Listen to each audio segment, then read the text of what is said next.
ಸಾರಂದರೆ ಸ್ವಲ್ಪ ಎಲ್ರಿಗೂ ಇಷ್ಟ, ನೀರಾಗಿರುತ್ತೆ ಅಂತ. ಆದರೆ ನಾನಿಲ್ಲಿ ಸ್ವಲ್ಪ ದಪ್ಪವಾಗಿರೋ ಗೊಡ್ಡು ಸಾರು ಮಾಡ್ಕೊಂಬಂದಿದ್ದೀನಿ. ಬನ್ನಿ ರೆಸಿಪಿ ನೋಡೋಣ. ತುಂಬ ಟೇಸ್ಟ್ ಇರುತ್ತೆ ಈ ಸಾರು. 1/4 ಲೋಟ ತೊಗರಿಬೇಳೆನ 1 ಗಂಟೆ ಮುಂಚೆ ನಾನು ಕುಕ್ಕರಿಗೆ ಹಾಕಿ ತೊಳೆದು ನೆನೆಸಿಟ್ಕೊಂಡಿದ್ದೀನಿ.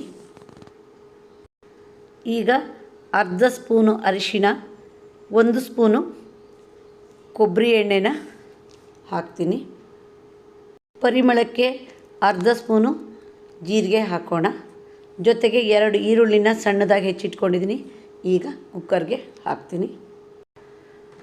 3 ಬಾದಾಮಿ ಟೊಮೊಟೊನ ಸಣ್ಣದಾಗಿ ಹೆಚ್ಚಿದ್ದೀನಿ, ಅದನ್ನು ಸೇರಿಸ್ತೀನಿ.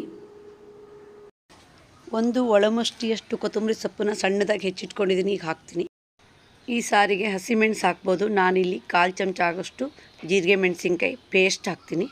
5 ಬೆಳ್ಳುಳ್ಳಿನ ಹೆಸಳನ್ನು ಕಟ್ ಮಾಡಿದ್ದೀನಿ, ಅದನ್ನು ಹಾಕ್ತೀನಿ. ಈಗ ಗ್ಯಾಸ್ ಹಚ್ಚಿ ಒಲೆ ಮೇಲೆ ಕುಕ್ಕರ್ ಇಡೋಣ. ರುಚಿಗಾಗೋಷ್ಟು ಉಪ್ಪು ಹಾಕ್ತೀನಿ. ಒಂದ್ಸರಿ ಚೆನ್ನಾಗಿ ಮಿಕ್ಸ್ ಮಾಡೋಣ. ಹೀಗೆ 2 ನಿಮಿಷ ಹೀಗೆ ಕುದಿಯೋಕ್ಕೆ ಬಿಡೋಣ. ಈಗ ಕುಕ್ಕರ್ ಮುಚ್ಚೋಣ. 4 ವಿಷಲು ಕೂಗಿಸೋಣ. ಚೆನ್ನಾಗಿ ಬೇಯಬೇಕು.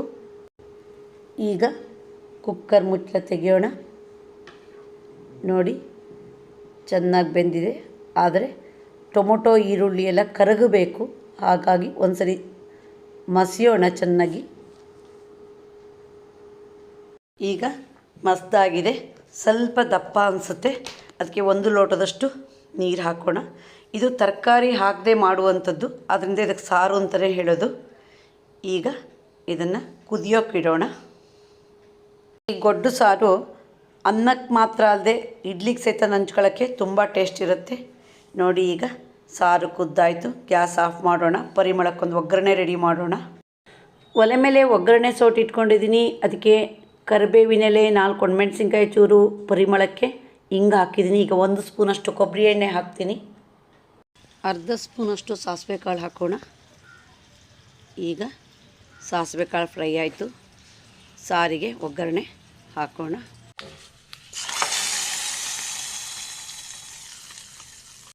ಒಗ್ಗರಣೆ ಹಾಕಾಯಿತು. ಘಮ ಘಮ ಪರಿಮಳದ ಗೊಡ್ಡು ಸಾರು ರೆಡಿ ಆಯಿತು. ನೋಡಿ ತುಂಬ ಟೇಸ್ಟ್ ಇರುತ್ತೆ. ಒಮ್ಮೆ ಟ್ರೈ ಮಾಡಿ ಈ ಸಾರನ್ನು. ತರಕಾರಿ ಇಲ್ಲದೆ ಕೆಲವೇ ಒಂದು ಐಟಮ್ ಹಾಕಿ ಮಾಡುವಂತಹ ಸಿಂಪಲ್ ಸಾರು. ನೀವು ಒಮ್ಮೆ ಇದರ ರುಚಿ ನೋಡಿ. ನಿಮಗೆ ಈ ವಿಡಿಯೋ ಇಷ್ಟ ಆದರೆ ಲೈಕ್ ಮಾಡಿ, ಶೇರ್ ಮಾಡಿ, ಸಬ್ಸ್ಕ್ರೈಬ್ ಮಾಡಿ. ಧನ್ಯವಾದಗಳು.